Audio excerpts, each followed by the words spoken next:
right, folks, this is it. We have one more opportunity before YouTube decommissions stories. Q&A, put your comment below and I will reply with a story for the next couple of days.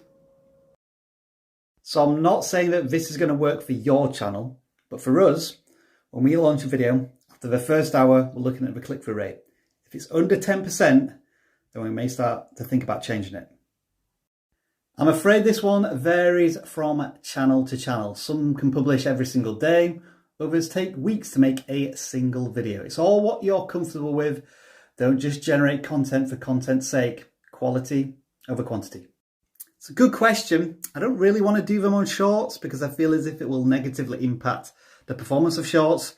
But we do Super Chat Q&A on our live streams every Tuesday. Well, as soon as a live stream finishes and you keep it public, it does go onto video on demand. So that would be treated as a regular video. So yeah, if you're going to do a live stream, probably do it one day and then publish a video the following day. To be honest with you, I don't even know what this word is, axolotls. If there's an audience out there, absolutely, make the content that people want to watch. Have fun doing it.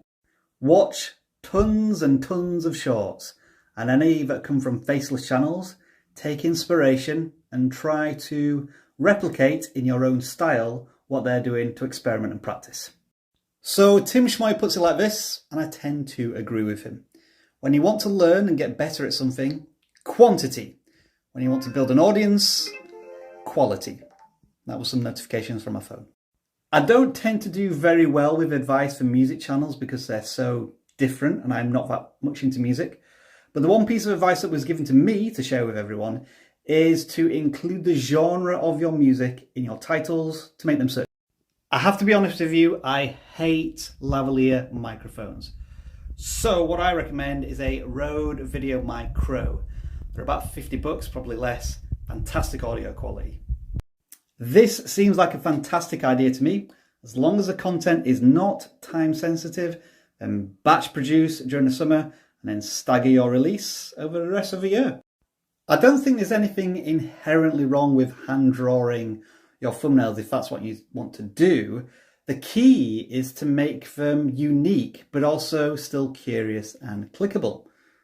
Okay, the comment is too long to read, but it's about changing your title and your thumbnail after the video has been launched. It does not reset YouTube, so you're not going to get tons of impressions just because you've changed some information, but your audience will react to it differently. I really don't have any sound advice on this. We just let YouTube automatically do it. Strategically putting in adverts where you think is appropriate is probably the best way to do this. Just don't put in tons of them and really annoy your viewers. I wouldn't recommend doing this on the same channel, even though the formats are different. The audience is entirely different as well. So I would have a shorts gaming channel and a long form roller coaster channel separated. Bit of a tough question to ask because it's more about watch time than views, but I tend to see most channels getting in the region of 250,000 to 1 million views, along with their average view duration being high to get to those watch hours over a year. It depends how much crossover audience you think there is from your old topic to your new topic. If you decide to stay on the same channel, I would just be clear and upfront with your audience about what you intend to do, going in a new direction. For your first live stream, I would do it now, irrespective of your channel size, because I guarantee you your first live stream will be a technical nightmare. So you'll learn lots of mistakes for when you want to really live stream. Yeah, that's certainly one thing you should do. Also, you should be looking at what's trending on those channels in terms of performing well recently, because the most popular videos on a channel may not be getting any views today. So you don't necessarily want to do that. Well, that's because with a few exceptions, every single channel on YouTube gets less views per video than they do subscribers, because subscribers are fickle. You probably need to rethink your strategy in terms of sharing your content on other platforms. You can't just say, hey, watch my video. Offer value on that platform first to get a good reputation, and then maybe you can share your content. So the secret is Rice Krispies every single morning. 2 bowls if you can. That looks so good.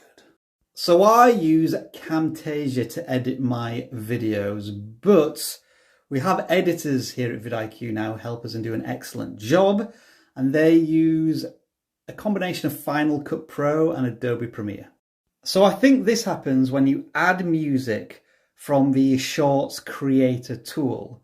You know, it has some copyright music in there. If you do that, then it won't allow you to edit the video, which is annoying, I know. I can't answer that question for certain, but it does say in the YouTube monetization policies that copyright strikes will not be held against you for application, but copyright claims could be a different matter, I'm not sure. Any type of content is good on YouTube because there is an audience out there who shares your passions.